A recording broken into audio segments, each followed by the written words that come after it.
The beautiful Dutch seaside makes for an idyllic setting, but much like Anakin, drivers will learn to hate sand getting everywhere.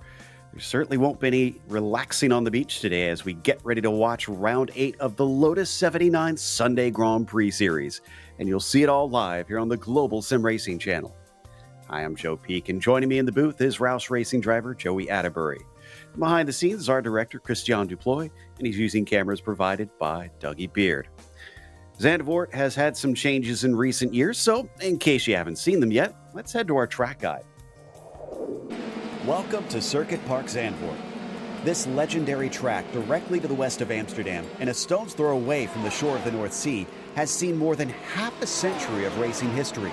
After a brief period of being closed, it was rebuilt in the 90s and then given a huge facelift in 2019 to see the return of Formula One. It retained its 4.25-kilometer length and 14 turns for the Grand Prix course, while the other three versions also stayed mostly unchanged. But the biggest adaptations were the additions of steep banking in Hugenholtz and Luijendijk. The unusual progressive banking in Hugenholtz in particular stands out as it brings the oval racing staple to the twisty side of motorsports and has produced action-packed results. Meanwhile, Luijendijk's new camber means that this corner is now easily flat out in pretty much every car and gives even better chances to try and overtake into the famous Tarzan. That said, passing is notoriously difficult at this highly technical track. And while it's much slower than its original guys, it still has some frighteningly fast corners, including Givlock. If you're brave, the Hans Ernst chicane can sometimes offer chances to sneak by someone, but it can often become a clumsy wreck if you're not careful. The amounts of cash poured into the upgrades certainly produce more than just a fresh coat of paint. The spectacular racing put on by everything from open-wheelers to touring cars and sports cars is almost never dull. It's no wonder the Dutch fans come out in droves when the green flag waves here. Well, it's been around a long time, but it definitely is not like it was when it was first built here, Joey.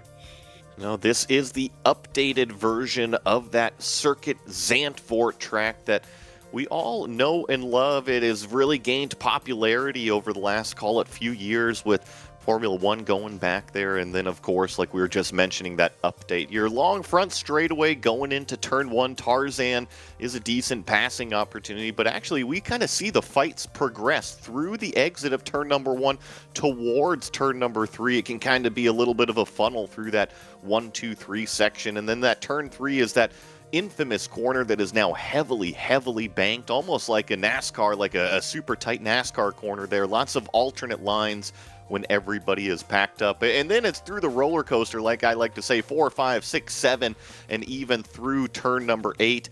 Jump on the brakes for a very technical turn number 9 and 10, where you just kind of have to roll onto that throttle, careful not to spin up those rear tires. And then the 11 and 12 chicane, always an action area. Don't go too deep or else you can find your way through the gravel out there on driver's left-hand side. Turn 13 is kind of a corner with these cars. Turn 14 is a non-issue. It is just hold your foot to the floor through that banking and launch yourself out onto that front straightaway. It's going to be so important for those passes down into Tarzan for sure. And we'll see how things go when we get to the racing itself. But more importantly, Andreas Henkel still leads the points championship, and he is here today. He missed last week, giving a miss to the Nürburgring. Kind of not too surprising. Some drivers just don't like that place. Partanen picked up the win, but it only puts him within 44 points. Mikko Leno a ways back there in third, kind of fighting with Togo Hisada, Jacob Reed, and Michael de Turk. Michael still tied with Jacob Reed for that 5th position. And then you've got just a small leap back to Gernot Friesche as well. Then you get another big jump down to 8th, 9th, and 10th with Viakin, Banfield, and Williams. Let's check out the F2 standings as well while we're here. It is dominated by 2 drivers right now. Mike Christopher Jr., who's on top with 137 points, and Ryan Turcotte there. He's only 13 points behind Mike. And you see there's a huge gap between those two. So really, Mike and Ryan dominating those F2 driver standings, at least at this point in the season. Thomas Silbernagel sitting there in third place with Matthew Cockrum in fourth. And you see only a single point separating Matt and Juan Mi here for what is the fourth place position. Things stay pretty tight. Josephine Becker, Philip Kuhnhart, 6th and 7th. Hans Sommer, who we saw go for a couple wild rides at the Nürburgring a week ago, is in 8th. AJ Jesse and Yanni Lehman tied for what is 9th place. They also run a teams championship in this series, and it was very close last round, but it's separated by a lot more now because Parmalat had a bit of a poor run there with Freesia and Hamilton racing for them at the Nürburgring. They slipped back, but it's still definitely within reach. It's starting to look a little bit too far away for teams such as Warsteiner Arrows and Ligier Gitanes. So expect them to mostly be trying to squabble for that third position unless something dramatic happens to that Parmalat team from here. And then we've got a nice little fight for sixth position. As you can see, a lot of teams in very close quarters for that one. Let's give a quick rundown, of course, of our race details here, Joey. We're here for round 8 of 12, 3/4 of the way through the season. 28 laps of high downforce racing at Zandvoort here today. I mentioned the high downforce. It is an open setup, and trust me, this community is welcoming with open arms. They love the brand new tire. They love this brand new season. They've been posting all over Reddit about it. So if you like what you see, come and join the community. They will share those fast setups. So don't worry about it being an open setup. No spare cars, so if you pick up any damage, you're going to have to live with it. And there is elevation here and some curbs that you can jump over, so just kind of keep that in the back of your mind. A drive-through penalty at 17 incident points, disqualification at 25 incident points. The standard open wheel stuff here that we run with the Vintage Series. Exactly, and as we watch qualifying, Andreas Ankel on top once again. It's about a 10th and a half between himself and Partonen, which is a good gap considering it's not that long of a lap around here. We're talking a minute 20. So both of them having done their 2 laps, we'll see if anybody can insert themselves into that, such as Gernot Freesia, who's only 15th right now. He needs a good one. And Togo Hisada as well. He's only sitting 7th, and he's on his second flying lap. So there's definitely a few faces that could interrupt things. And I've heard that, you know, the first lap, even in the out lap with these cars, it has good grip, right? You can be confident in the car's not just going to skate away on you per se.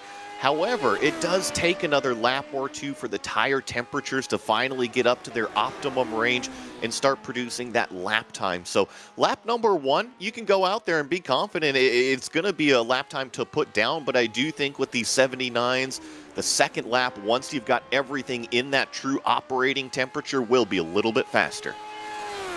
Sada out of the final corner from Lyondike to the line. It comes up quick here, and it's going to be a 21.0, so he does improve, and that puts him up to 4th, as it is very tight outside of the top couple drivers. So even just a couple hundredths could jump you up a position or two.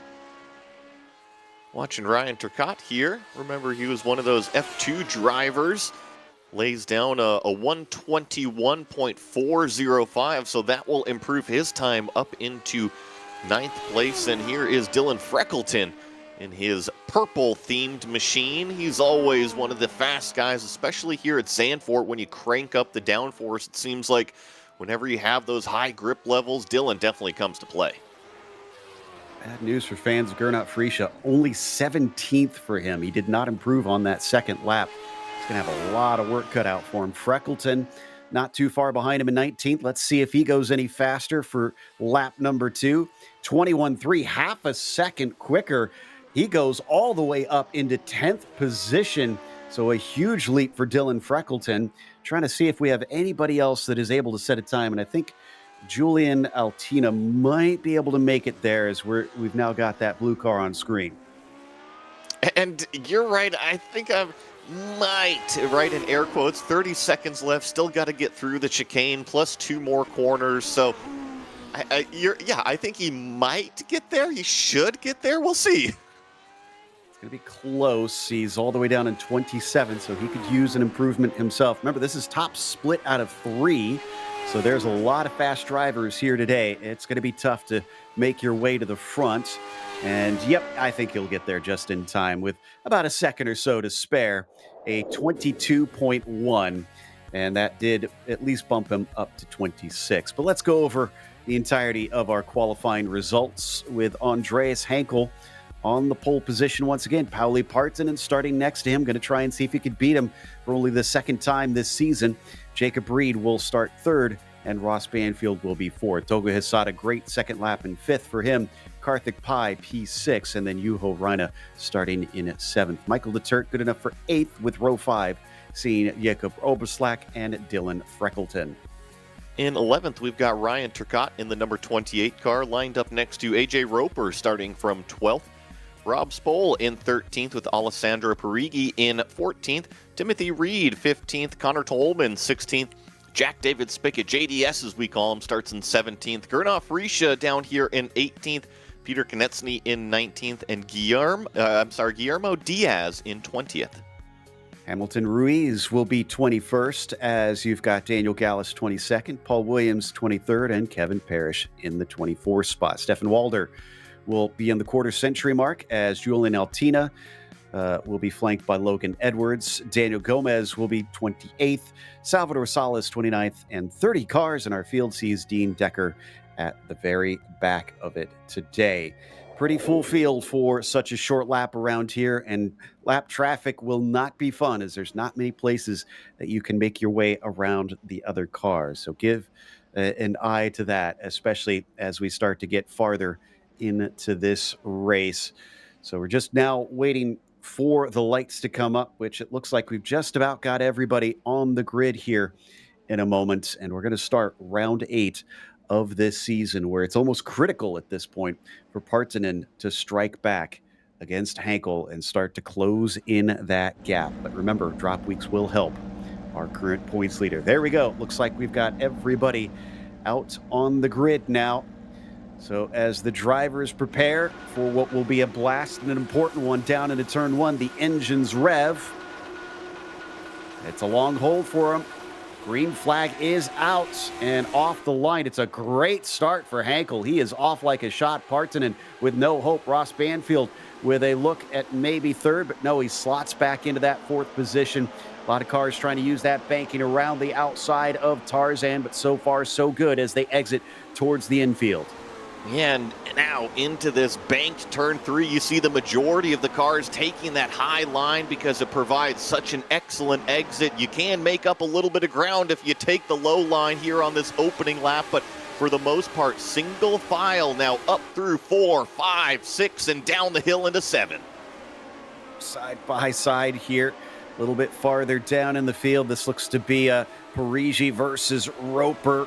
Roper gets a good shot coming off the corner down into 9, but can't quite get himself underneath there. His driver's desperate to try and make up positions, knowing it's going to be hard after this opening lap. I feel like this corner right here is one of the trickiest, trying to roll on that throttle and put all that power down to the ground while you still have cold tires. But knock on wood, it seems like for the most part, the majority of our field was able to get through there, and even through that Hans Ernst chicane, I don't see too much gravel flying everywhere. I think we've actually got a pretty clean lap 1 here. Yeah, so far so good. I see Dean Decker in pit lane, and I'm not sure if maybe he had to start from pit lane, because odd that he's able to get back there already. Togo Hisada with a good run on Banfield, shows himself down to the inside, but unable to get wheel to wheel coming through the corner. You'll really get a sense of the elevation change whenever we have those onboard shots, as we once again check in with Partonen. So we've got kind of call it a 2 or 3 car breakaway between Henkel, Partonen, and Reed, and then this little tiny itty bitty gap between them and Ross Banfield, who's got mirrors full of Togo Hisada. Remember, Togo was almost close enough to make that move down into turn number 1. This is through a much faster section of the racetrack, turn 7 right there, and then it comes up, turn 8, and then this is turn number 9, where you really got to jump on the brakes, see if he can maybe try to launch himself forward coming out of what is turn 10. Back to the action with Jack David Spickett. He messed up his second qualifying lap, and he's trying to make up for that. He's battling with Gernot Frischa. In fact, yeah, this is 2 big names They're slightly out of position. Gernot's going to defend coming down to the Hans Ernst chicane and keep him there, at least temporarily, as he goes way wide off into the gravel. And that's going to cause him to be slow coming off the corner once again. He covers the inside coming into the penultimate turn. And this is a very important one as they need all the launch they can get onto the main straight. Unfortunately, I think Gernot's going to be a sitting duck. And here goes Jack David Spickett already to driver's right. He's going to out-accelerate Freesia down the front straightaway here. See how brave they both are on the brakes. Freesia hangs tough on the outside. He's going to get the track taken away from JDS now. Not been a good start of the day for Gernot Freesia. He's still got Connor Tolman behind him as well. They'll exit out of turn 3. Looks like we got a replay on Salvador Salas. 4 wide into the corner. So we did have an incident, and he just kind of got shoved out in the gravel. Is that almost like Tarzan going swinging through the trees right there? Yeah, unfortunately, he hit one, it seems. So, George of the Jungle, maybe. Yeah, a bit more like that, and sadly for them. Looks like Gomez and Decker are only 2 that are in pit lane right now. Saul is still running, but he's last on the field of the cars on track. Michael de Turk pulled one out of the hat for his qualifying. Kind of surprised even himself on how high up he was able to put it down. Well, he's now trying to work on Juho Reina just in front of him as the Finn in what has now been dubbed the root beer car, I suppose. Yeah, root beer float. I think it looks pretty good out there. And speaking of Michael de Turk, he had an excellent standing start. I think it was actually Karthik Pai that maybe slipped up a little bit on that initial launch. But guess what? Michael de Turk was right there to take advantage. He got by Karthik Pai on that initial launch phase and then actually went to the outside of turn number 1. A pretty savvy move when everybody's stacked up on that opening lap. So de Turk up a couple positions, or I should say up a position right now. Still working hard on Juho. Togo Isada right in front of them. Starting to become a bit of a train, actually. Yeah, there's Togo in the red, white, and blue, and Ross Banfield in the classic Williams colors on his car has become the plug in the spigot as we watch over his rear wing, looking back at those forming up behind him. Ross has been doing, I would say, very, very well this season. He's always been hanging out inside the top 5. And that's what you need to do is make that constant progression as a driver from, call it the midfield to the front of the field. And before you know it, I'm sure that we're going to see Ross picking up these podiums and potentially race wins. I mean, look at who he's battling with right here. Togo Hisada right on his bumper. Juho Reina directly behind that. Some of the series best. Yeah, best finish so far this season was a 4th for Ross Banfield, so hasn't quite made it up onto the podium, but definitely, like you said, has been picking up lots of points here and there. Oh, but he doesn't look too quick down the main straight. Togo's going to know that. He's going to try and attack coming down into Tarzan round the outside, which is possible with the banking, and he's going to be able to hang tough. The battle carries on. And now let's see how they do side by side. Does Togo slide it up in front of Banfield here in turn number 3? He does, but Ross does the over-under. He was able to jump on the gas, use all of that banking, and now Togo Isada's kind of stuck out there in no man's land. Almost contact right there between Banfield and Hisada with the front wing, and now they're kind of a little bit more of a safe distance. Yeah, there was just a whiff of an opportunity for Juho, but with the way the track weaves back and forth, he couldn't quite find the room. Neither could Togo Hisada, who gave it a good try coming down into turn 9, but still is stuck behind. And now they're being joined by others. De Turk is there, Karthik Pai, Dylan Freckleton, Oberslack. This goes all the way back to 10th. Yeah, we got almost like a Skittle rainbow train going on of cars between the yellow of Pai, the purple of Freckleton, the orange helmet of de Turk out here. It looks pretty neat. I even think I see AJ Roper back there with the bright orange machine. But yeah, you're right, Joe. I think that just because they were battling side by side there kind of halted the momentum, and look at everybody arrive on the scene. This is a perfect illustration of what we were talking about earlier, where the start of the race, the qualifying position, so critical. Once you have that track position, everybody else is really going to have to try and play catch up to get by. Daniel Gallus slips up, thankfully doesn't hit anything, but loses a few places, it looks like. Did a really nice job to control what I'm going to call not even a half spin, right? As a quarter spin into the gravel. So Just drive it back out onto the racetrack. Make sure you don't hit anybody as you rejoin the racing line, which is exactly what Daniel did. Let's check back here on, I believe this is AJ Roper and Prix, and he's going through this roller coaster section, and also got Rob Spohl in that white car, that white and blue car directly behind. This is kind of the back end of that train that started all the way up there in fourth. Yeah, they're all really getting stacked up here. Everybody's got good pace behind, but the battling just continues to accordion everybody together. Parigi going to fall off the back of Roper, at least temporarily, right when he maybe could have had a chance to pass down into Hans Ernst. What about the exit of the final corner? That's what he's got to focus on now.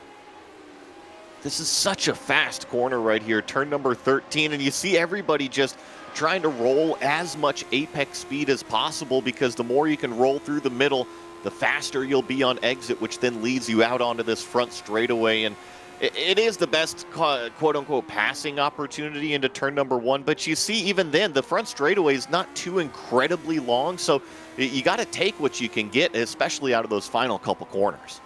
Yeah, in Formula One terms, even back in this era, it's only 2.5 miles, which is a bit of a smaller track. So it's not very long around it as a whole. Plus, it's so twisty. You can see as we ride on board, there's almost no chance to relax all throughout.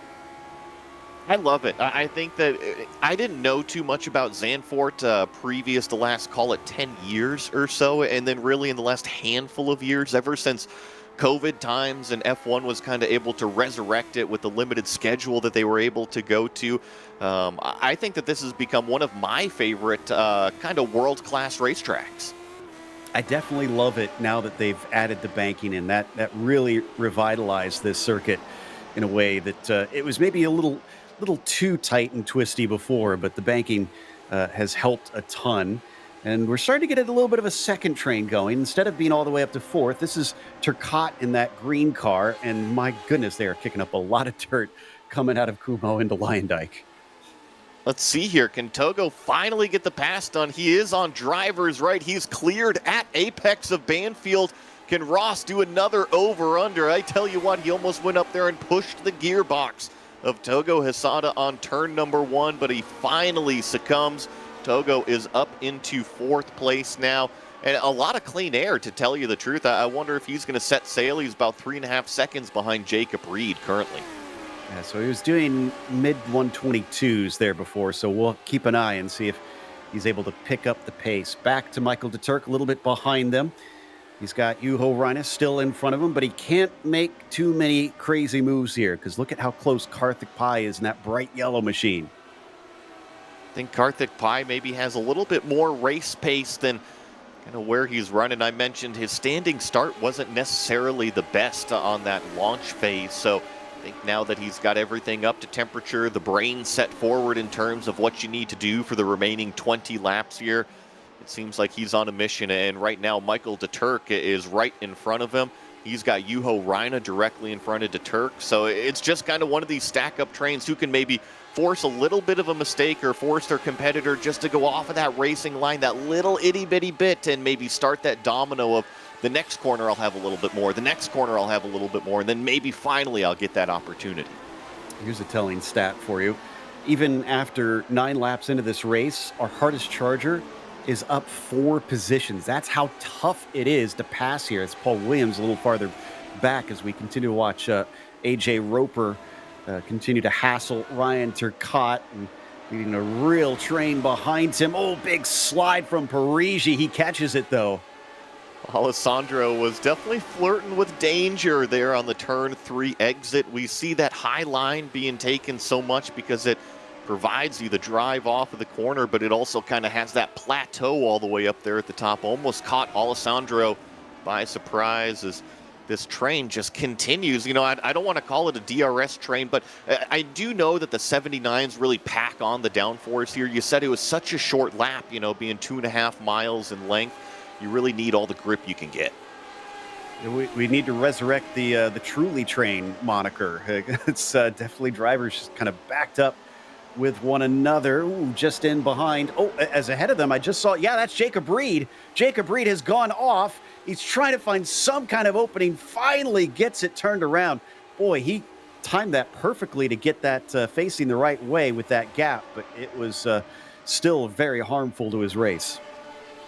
And unfortunately, you saw purple flash up on top. Andreas Henkel setting another fastest lap of the race. The first car sub 122, a 121.8.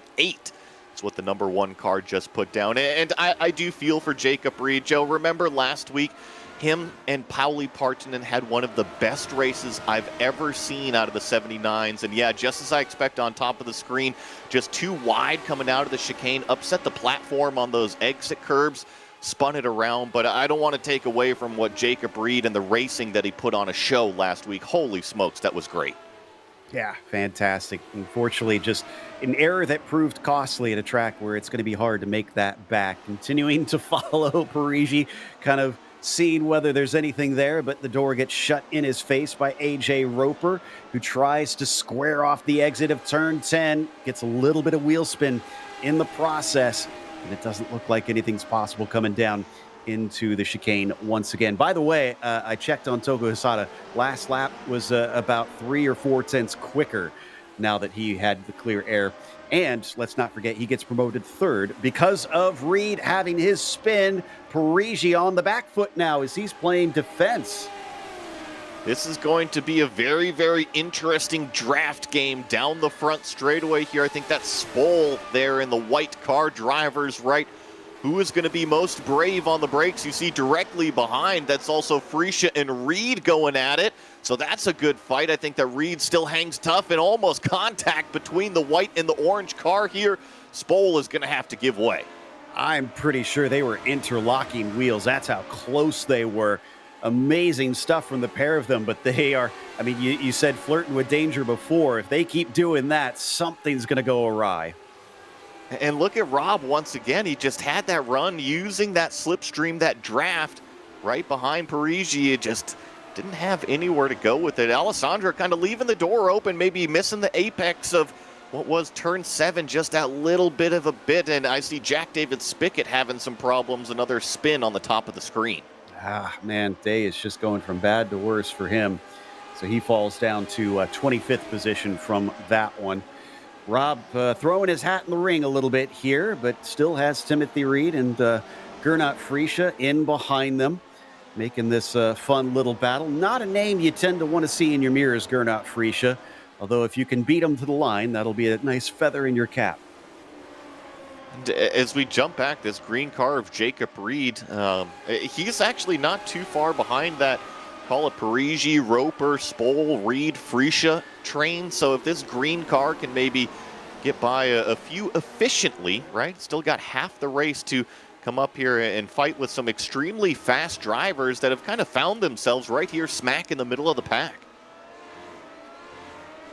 Coming through that turn 3, the Hugenholtz corner, named after one of the designers who helped reform this track after it was built, and has also had a hand in a number of famous tracks, honestly. Suzuka probably being the most well-known. So they work their way now into the middle of the circuit. The bright red Ferrari of Timothy Reed keeping Spool on his toes, and they'll switch back and forth through 9 and 10. Like you said, very difficult but important corner there on the exit of this one. I just want to say thank you to iRacing, because remember in seasons past when we've come here, that call it turn 9, turn 10 complex is just, it's almost like banana peels from Mario Kart constantly. But this new tire, it seems to be able to be driven by the cars and drivers out here, so they can kind of control those yaw angles, control the wheel spin, and it just makes for such a great car to go racing with. I love watching this stuff. Has definitely turned up the fighting, but has not taken away the challenge that is Zandvoort coming down into turn 1. While Reed is close, he just isn't able to attack the 16 quite yet. And we've got Hamilton Ruiz up on the right-hand side as they come through that same corner. Looks like he's going to lose out on that one and have to fall backwards.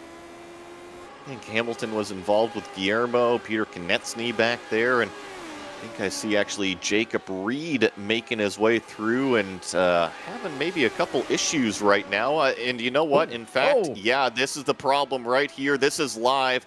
We actually missed the front left wheel coming off. We just saw the back half of the incident there, Joe. Was that involved with Paul Williams? Because he was stuck at the side of the track as well. So I assume that may be related. We'll get a replay soon enough, I'm sure. Michael de Turk is putting the pressure on Juho Räikkönen, seen a few little mistakes here and there as he dips his wheels into the gravel. See as they come out onto the front straightaway here, just a little bit of that gravel being tossed up between 13 and 14, and here's the replay that I was looking for. Watch the green car carry the momentum off the top side. Paul Williams, I think, kind of skates off driver's right, kind of into the acceleration phase of Jacob Reed. But I also do want to point out there was a bit of netcode contact. I think that Paul maybe left enough room, and then unfortunately you saw with 3 wheels, Jacob Reed just can't get out of the way fast enough. Real shame. Not sure who that was that made contact, but that had to have been frustrating. Kind of probably wanted him to park the car instead of try to drive it back, but we return to this battle for what is now in the top 5 between Juho Räikkönen and Michael de Turk. Down into Masters, leading into the newer portion of this circuit where things certainly get tight and slow through the back-to-back hairpins. Can he get himself the launch coming off of turn 10? He tries to cut it down to the apex a little bit tighter, but it looks like he just was compromised too much by that aero wash.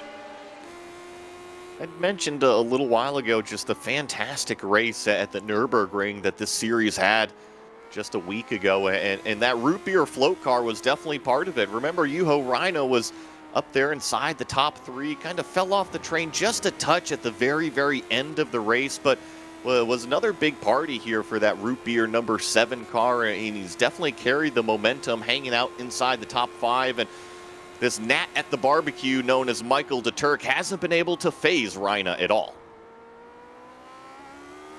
Well, he's given it his best shot, at least, and not sure how he feels about this one. I know he's very vocal about his dislike for the Nürburgring, but this one does seem to be suiting him decently well so far as we jump back to Jack David Spigot down the inside of the number 19 and says, "Excuse me, I have places to be," and that puts him up into 21st. Should be able to kind of cruise along. I was looking, it looks like maybe just the slightest bit of front wing damage on JDS's car. It might also be the paint and just kind of what I'm able to see with the shadows. He's trying to line up another one and almost got into the back of Stefan right there. Got to be careful through that roller coaster section. It really is a one-lane racetrack. You got to have cooperation if you're going to try to make a pass there. I'd have to see it again, but it looked like a very late move from Stefan. Regardless, it did what it did, and they stay in a position. He's got to be careful. He just got that spot from Kevin Parrish behind him. Doesn't want to give it right back up. Going down into this chicane section. Let's see, are there any mistakes made? No, 1, 2, 3, both of those cars. Oh, no, there goes Walder just on the exit like we've seen a couple of those cars already. Nice job to put it in reverse, get off of the racing line, but unfortunate for Stefan.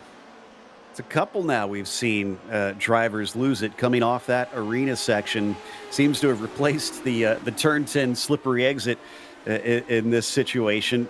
Rob Spool still up here towards the fight for what I believe is about 11th or 10th. So at the front of this train, the reason why I was chuckling, Ryan Turcotte in this green car, he was so far up in turn number 3, it looked like a Darlington line, Joey. In fact, I think I might have even seen some netcode smoke contact from the wall contact. He was way up there.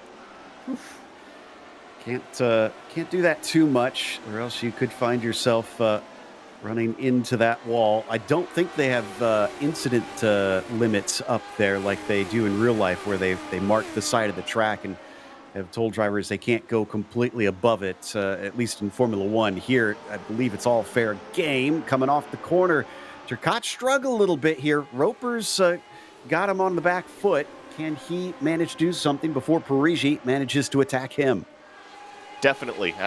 Turcotte's kind of the cork in the bottle, as you like to say, right? He's got 4.5 seconds between himself and Auberslack up the road, so it's definitely holding up this train of what is 5, 6, maybe even 7 cars.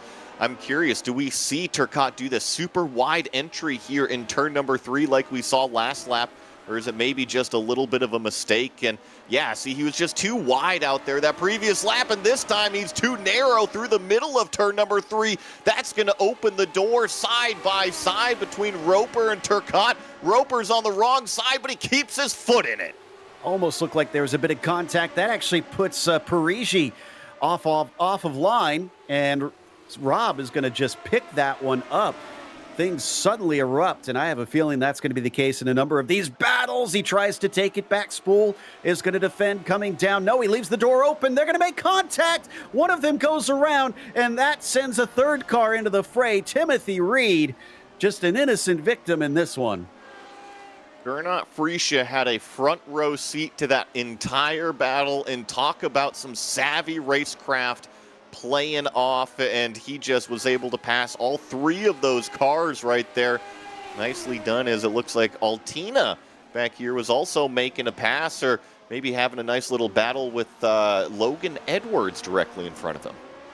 Hope we get an onboard replay of Gernot, because that was spectacular from him, just picking up 3 in a single corner. Granted, helped by an incident naturally, but still. Whoa, as Peter Konieczny is trying to get very aggressive here for 16th position. Connor Tolman having to defend down to the inside of turn 1. That's Rob Spool just in front of them. We saw him just involved in that incident not long ago. Does he have any damage left over from it? There's a replay of Guillermo there on top of the screen. Looks like had a little issue and off into the gravel he went. And like you said, now kind of a new 4-car train with a familiar white car, number 16 of Spool, directly in front. Hunter Tolman can probably tuck up behind that car, because remember, Rob was a handful of positions up the road here. Might be an opportunity for all 3 of these drivers to kind of sit in the slipstream, see what this faster car can do, and take some notes and apply them too. Absolutely. Might as well ride those coattails when you get the opportunity, and it does look like Rob is kind of pulling away a little bit now, so he is the faster of the 2, clearly. Behind them, he does still have Peter Konieczny still hassling him, making sure he can't completely focus forward. Got to keep chameleon eyes on both the front and the back. Chameleon eyes. I love it. I'm picturing right now a driver with his head, his helmet with one eye out the front, one eye out the back. This is the onboard shot from Gernot Freesia. Look directly in front of him. It's going to be contact between the orange and the white car. There goes Parigi making the lunge, spinning Rob Spool, and then Timothy Reed just had nowhere to go. And Gernot Freesia didn't even have to drive to the open door. The open door came to him. Drive through the smoke, Cole. I know he can do it. And that's exactly what Gernot did to get him into P12. Up 6, still a bit far down from what we're used to seeing from the multi-time champion in this series. But he's made it exciting to watch at the very least as we come back to Hamilton Ruiz versus Peter Konieczny. Peter himself also has to keep eyes forward and back, it looks like now.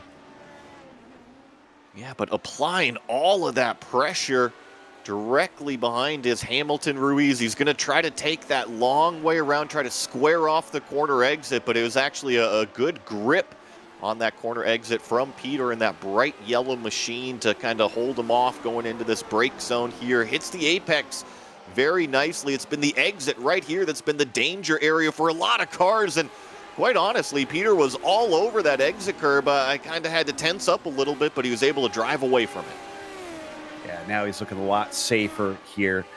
Ruiz in the sort of classic Chip Ganassi colors there on what is a different series for what is an old Formula One car, but certainly making it look just as fast, chasing on Peter Konieczny as we check back in with Andreas Henkel, who really hasn't given us reason to look at this car much. It's been only about 1.7 seconds away from Pauli Partanen, so he's close enough, but it's just not really been a battle at the front. It feels like one of those frustrating chess games that Henkel still has the upper hand, right? Because Pauli's right there, call it 1.7, 1.8 seconds back, depending on what area of the track they're in. But whenever Pauli is able to go up there and match the lap time of Andreas goes out there and goes one step even faster. So Pauli is doing a great job keeping him honest, and who knows, lap traffic still might come into effect here, but it seems like Andreas is definitely the car to go out there and knock off the top of the mountain, if you even can catch him. Yep, that's for sure. And Hisada back there by nearly 10 seconds is no threat at this stage. Still looking like a potentially good podium for that number 6 if he can hold on to it. He's got nobody to battle with right now, so he's probably well placed for it. Freisha down to the inside, has to get the car wound up as he fights with Turcotte, and he manages not to hit him. I thought he was going to, because boy was he sideways into there. Had a huge loose moment, especially on the back half of the corner, and then now he kind of suffers on that exit of turn number 3 as well. Just probably overheated those rear tires a little bit, kind of cool them down through these fast sections right here, and then maybe be able to launch another surprise attack at Turcotte directly in front of him. And you had mentioned the name Togo Hisada. I know that we typically talk about him all the way up at the front, winning these races, but that's really in the 49 series. I gotta say that this has been a great run in a high downforce machine for Togo Hisada. Absolutely. For those not familiar with the Lotus 49, it's almost the complete opposite of this car, just a cigar tube. And hard. It's wild to think about that it was only about 11 years earlier than this machine. How much of the technology advanced in just such a short period in motorsports for these cars. Ooh, this is a very good run from Gernot. Turcotte's going to be on the back foot once again. Last time, Gernot was maybe a little too aggressive. What has he learned? He's going to go even more aggressive all the way down to the inside and now force Ryan to the middle of the track. That was definitely, as he was going by, kind of got the elbows out and said, hey, get on over there. This is my racetrack. Yeah, Ryan did not want to give him the complete opening into the corner, but Gernot was having none of that. Nice move up to 11th now. About a second and a half to get to A.J. Roper in about 7 laps. Could be possible, but he's going to have to hustle. You actually got a feel for Turcotte, because as soon as he got the pressure relief of Freisha getting by him, he's got Alessandro Parigi now directly on that mirror. So he's going to have to stay sweating and keep hitting his marks. Checking back in with Ruiz once again. Tolman leads this trio in 16th. Konechny in the middle of the sandwich. And are they being joined? Yes, they are. That is the gold and dark car of Jack David Spickett. We know he's fast. JDS, huge wiggle there. I believe that was Konechny coming out of the corner there, just trying to put the throttle down. I had made the comment earlier about the turns 9 and 10, how the new tire can really allow these cars to hook up. And you see that even if you're a little bit too aggressive, it can still be a bit slippery.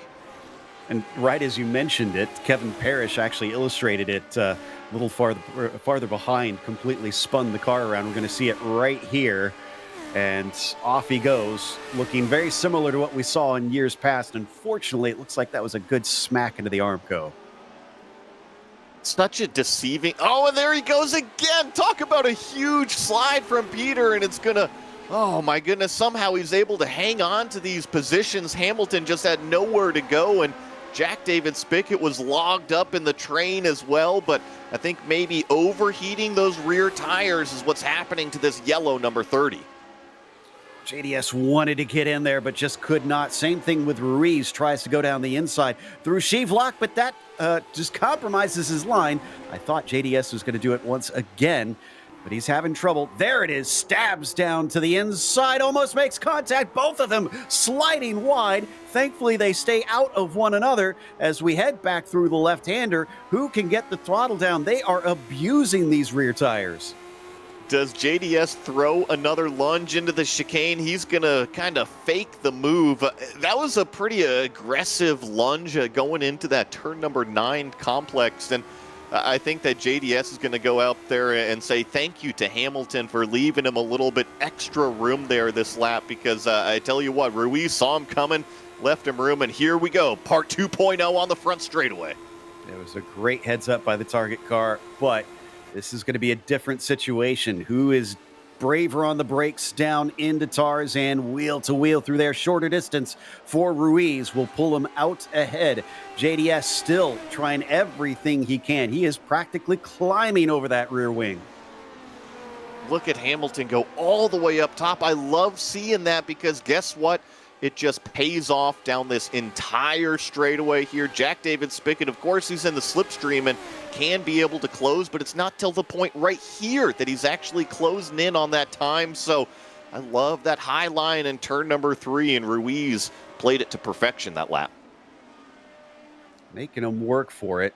The question is, can he manage to get it done in these 5 laps as we get side by side between Parigi and Turcotte, and another one sneaks through on Ryan. Bit of a shame because I feel like Ryan's had a pretty good race. He's just been kind of stuck in front of a lot of fast drivers. You're right. He's slipped down 2 positions from where he qualified, but I want to point something out. He carries the number 28 board, which means in terms of iRating, he is 28 out of 30 cars that have entered. And guess what? We only got 26 cars on the racetrack right now. So he is punching way above his iRating. Yeah, doing a fantastic job. So I definitely want to give a tip of the hat to Ryan for a great race. He's going to try that high line or really slingshot it, but there's just not enough there. And Parigi continues to run away.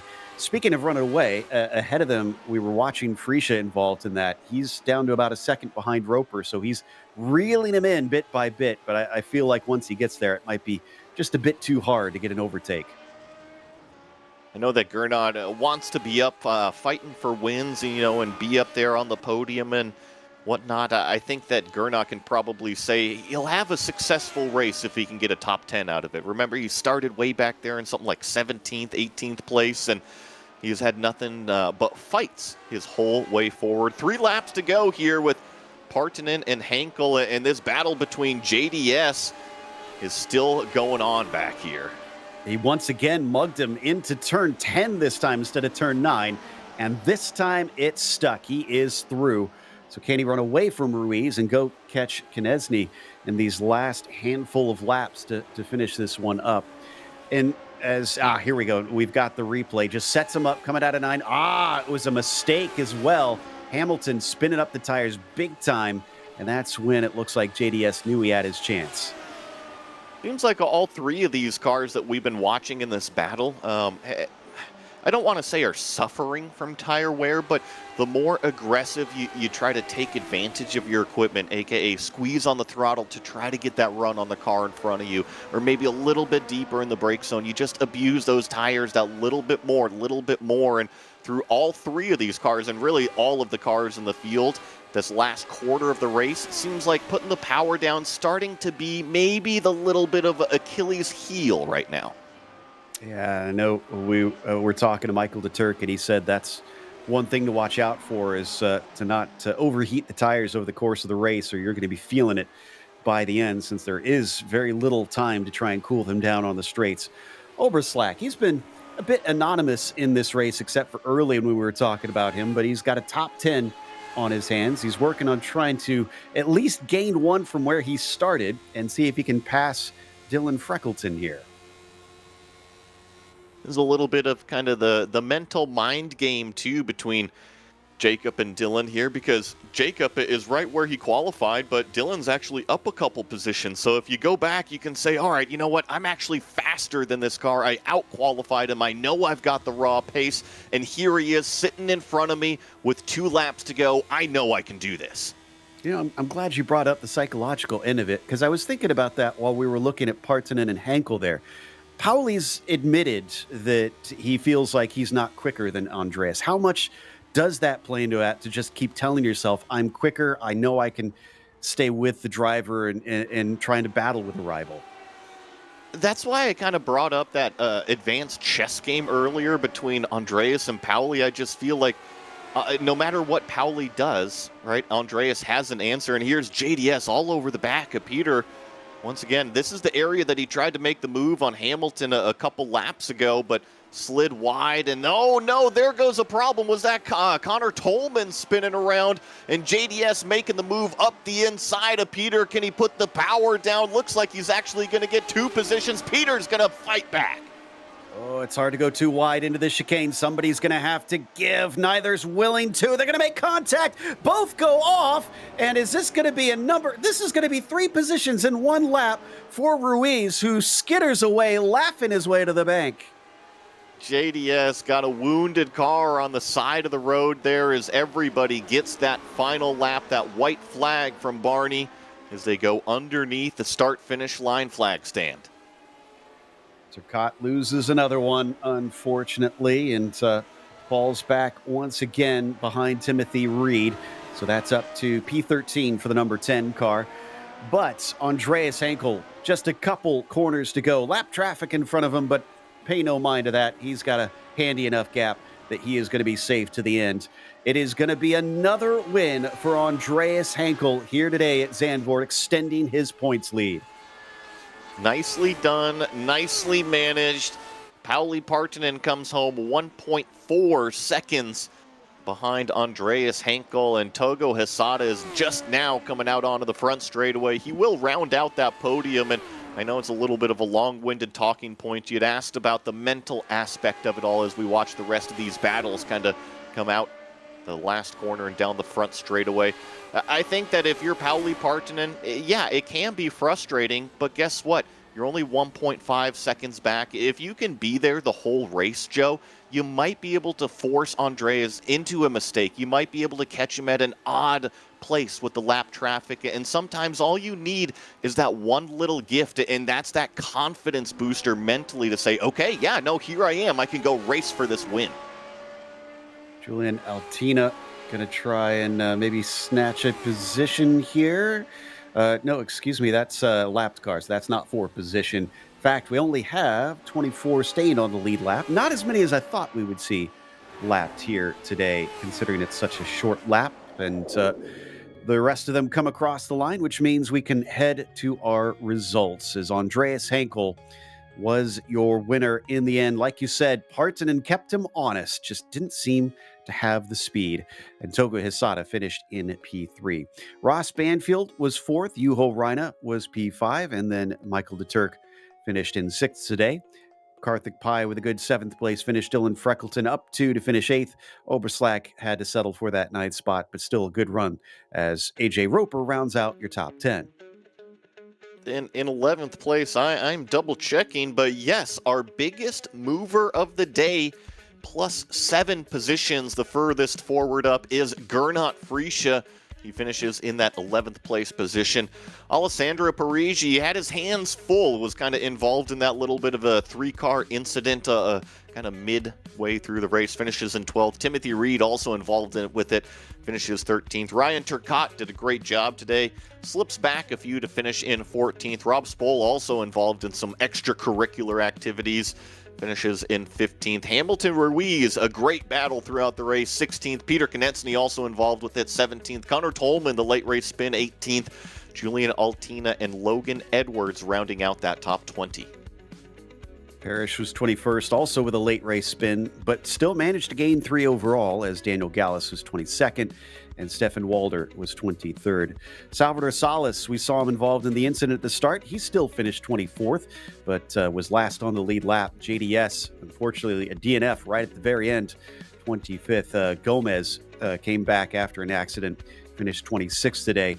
Then it was DNFs for Diaz, Williams, Reed, and Decker out there. So a few fell victim to this track, but one that did not was Pauli Partanen, who finished in P2.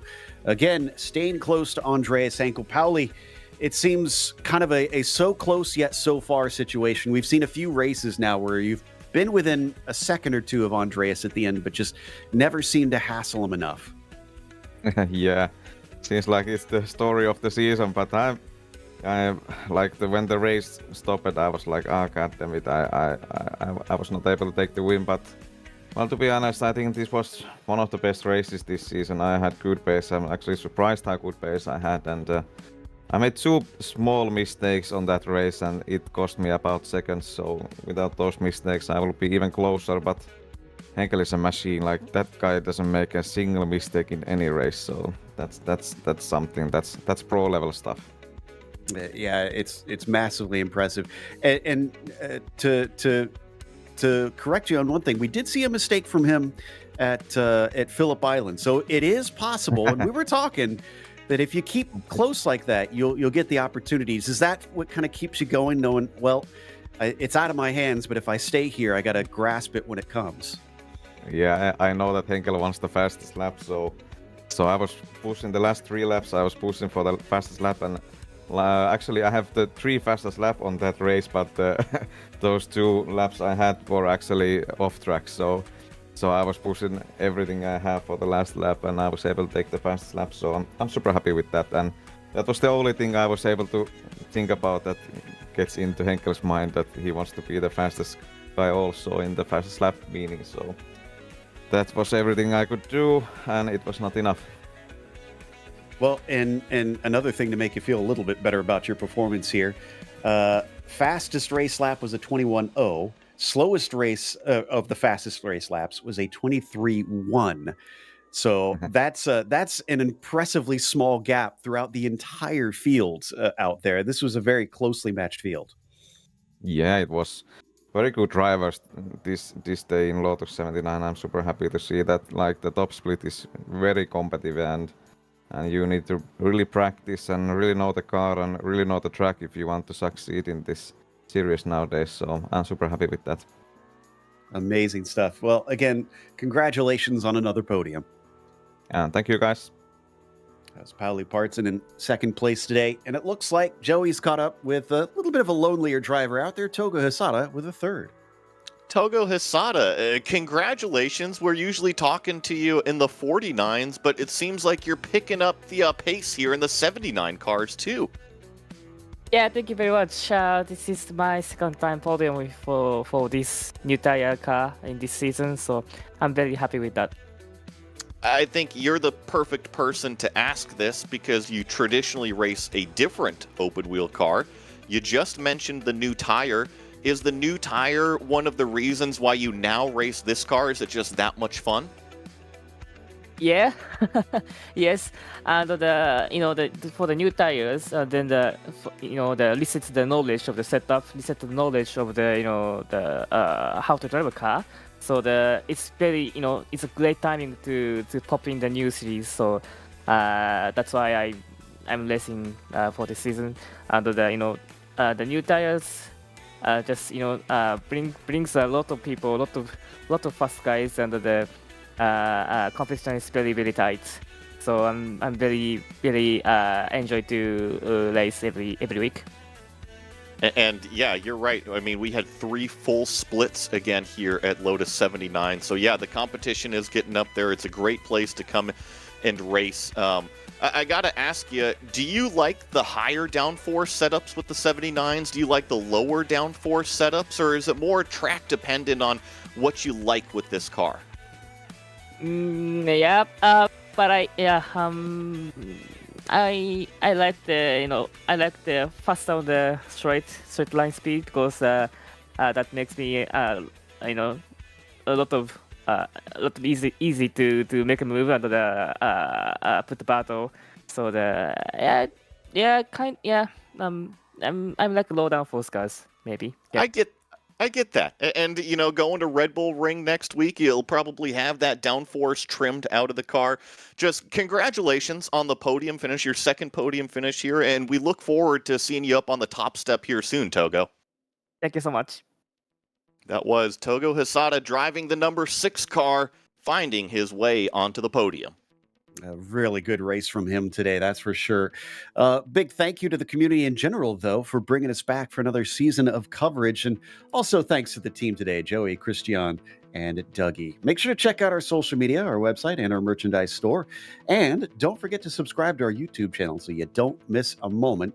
Because, as we said, our next race will be at the Red Bull Ring Sunday, February 16th at 11:30 a.m. Eastern. But we got more racing coming up tomorrow with the Porsche Owners Club going to a classic at Road Atlanta. Be sure to check out our other broadcasts that we have listed here. And until next time, race clean, race hard. We'll see you on the track.